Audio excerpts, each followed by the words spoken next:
Do you want to master the art of influence and control like a true strategist?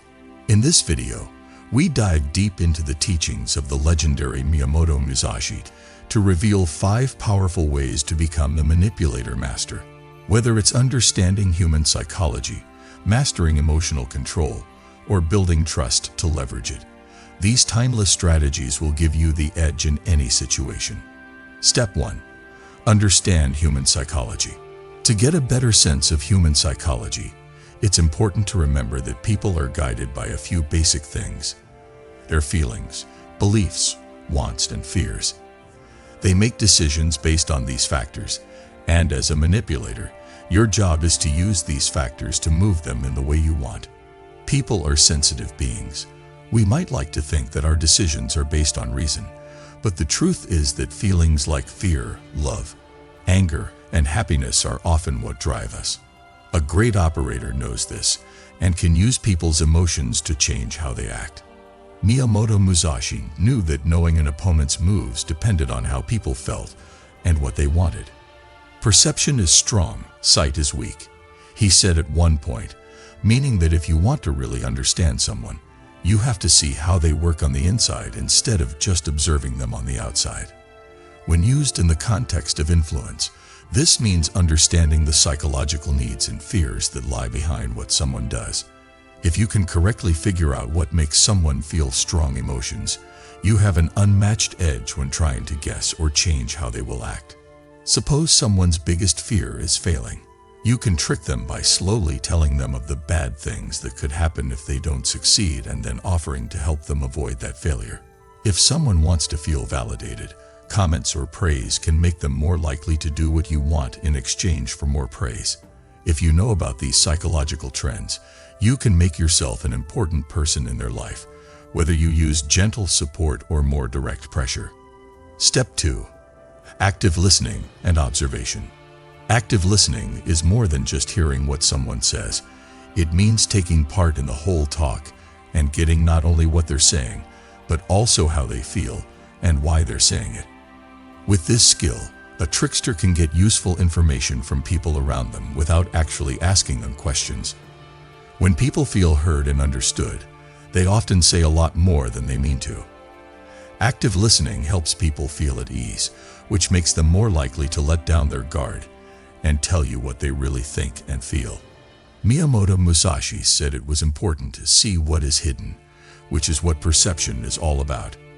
When you listen actively, you should pay attention to things like tone of voice, body language, and facial emotions. Often, these signs say more than words, giving you clues about how someone is feeling and what they want to say. For instance, someone might say they are fine, but their tight body language and jittery movements could show that they are actually anxious. A skilled operator can see these differences and uses them to get to the bottom of things. To be successful, Musashi had to know when to fight and when to hold back. This is also true when it comes to manipulating people. You can figure out the best times to change someone's mind or lead a talk by listening and watching. If you notice that someone is weak or trying to get support, you can use that to your advantage. Time is of the essence. The manipulator doesn't do anything until they've observed enough to know what to do. This makes sure that their impact is accurate and strong. So, active listening helps people get along.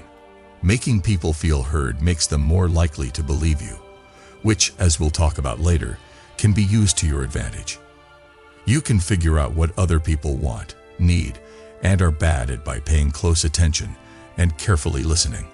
Because you know these things, you have a strategic edge that lets you change situations and results without the other person knowing. Step 3. Master emotional control. To become a great deceiver, one of the most important skills is to learn how to control your emotions. Miyamoto Musashi wrote in his famous works that a warrior's success depends not only on how strong they are physically, but also on how well they can keep their mind calm and focused, even when things are very stressful. The idea of staying calm in tough situations directly turns into influence, since emotional control lets you lead others without letting your own or theirs feelings get in the way. To effectively control other people, you must first learn to control your own emotions. This means learning to separate yourself from angry, frustrated, scared, or excited feelings that could make it hard for you to make good decisions. When you are being manipulated, you often have to do things that go against how you really feel. You might have to act sympathetic when you're not interested or angry when you're not feeling angry. If you can keep your feelings in check, you have an advantage in any situation because you can stay in charge of the story while others might lose their cool and react emotionally. The fact that Musashi said, "The mind must always be in the right state," shows how important this practice is. He thought that it was hard to think clearly and make good plans when feelings took over the mind. In the same way, you become reactive instead of proactive if you let your feelings control how you act. By its very nature, manipulation needs a certain amount of cold calculation. You need to be able to read other people's feelings and use that information to your advantage. But you can only do that if your own emotions don't get in the way. If someone loses emotional control during a heated fight or discussion, they might say things they later wish they hadn't or decide things without thinking. A master operator, on the other hand, stays cool and lets the other person share their feelings while carefully steering the talk in the direction they want it to go. By keeping your emotions in check, you stay clear, while other people become mentally weak, which makes them easier to persuade. You can also control other people's feelings if you have mental control. After you have a good handle on your own feelings, you can start to change how other people feel. When people are angry, scared, or even excited, they often act without thinking, which is called impulsivity. You can make people feel these things at just the right time if you are a great operator. One way to do this is to make someone feel angry or sorry. This will cloud their judgment and make them more open to your influence. On the other hand, you can make someone feel trust or love when you need them to help you. Musashi practiced mushin, which means no mind. This is a state of mind where there are no thoughts or feelings to bother you. A warrior can act quickly and without thinking when they are in this state. When it comes to influence, mushin means mental distance and clear thinking, which lets you carry out your plan without letting your feelings get in the way. It takes time and work to learn how to control your emotions. Mindfulness and self-awareness are two good ways to help. Being more aware of what makes you feel bad can help you plan and control your responses before they get out of hand. You can also stay calm and collected even in tough scenarios by doing things like deep breathing, meditation, and thinking about things. Some people get carried away when they're upset, but if you can control your feelings, you become the stable person in any situation. So, if you want to become a great deceiver, you need to learn how to control your emotions. Staying cool and collected will help you stay in charge of any scenario, control other people's feelings, and get them to do what you want. Musashi's advice on how to control your mind and keep your emotions in check is helpful for people who want to learn this skill. You can control the feelings of those around you when you can control your own. This makes it easier to influence their choices and actions in a gentle and accurate way. Step 4. Exploit others' weaknesses. To take advantage of other people's weaknesses, you need to know a lot about how people work and be able to act subtly.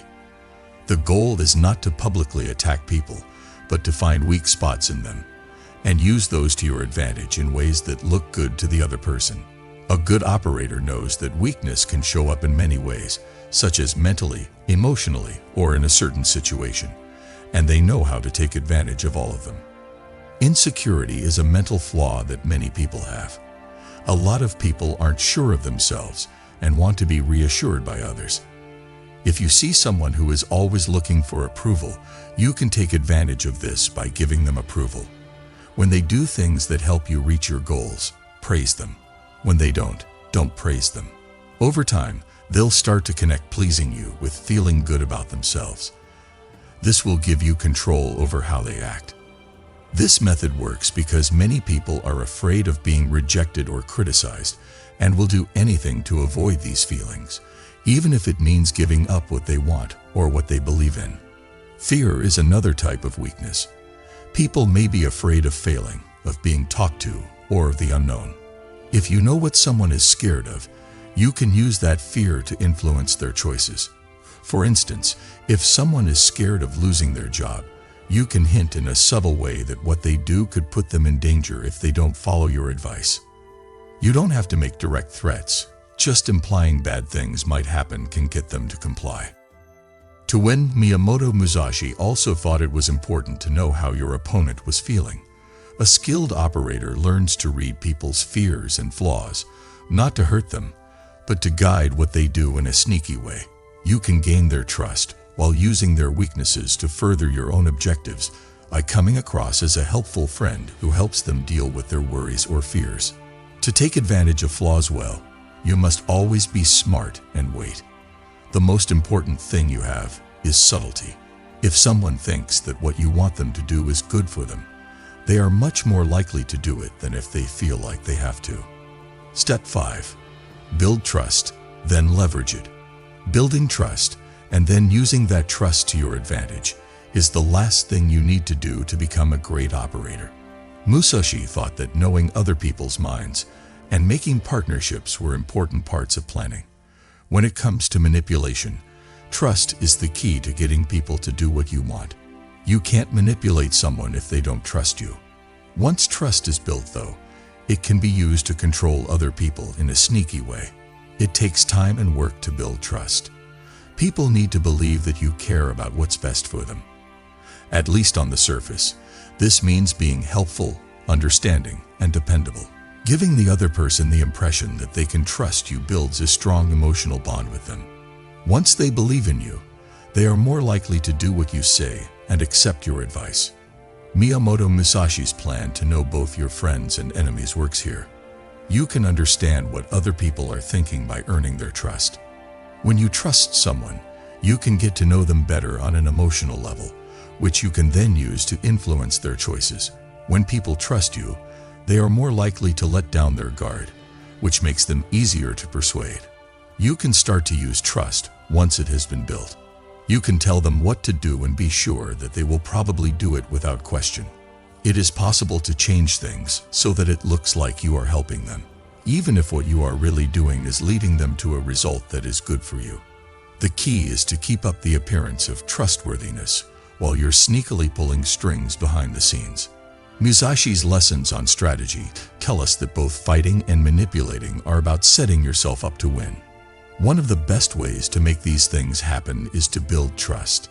When people believe you, they are less likely to doubt your intentions and more likely to give in to your plans. When you carefully manage this trust, you can affect other people without them even realizing it. Ultimately, using force or threats is not the way to become a great deceiver. It's about getting to know people, controlling your emotions, taking advantage of their flaws, and earning their trust. Miyamoto Musashi's lessons on planning, focus, and getting to know other people are a great way to learn how to manipulate others. By following these rules, you can learn to guide and affect the choices of those around you in a subtle and accurate way, helping you reach your goals while still seeming honest and trustworthy.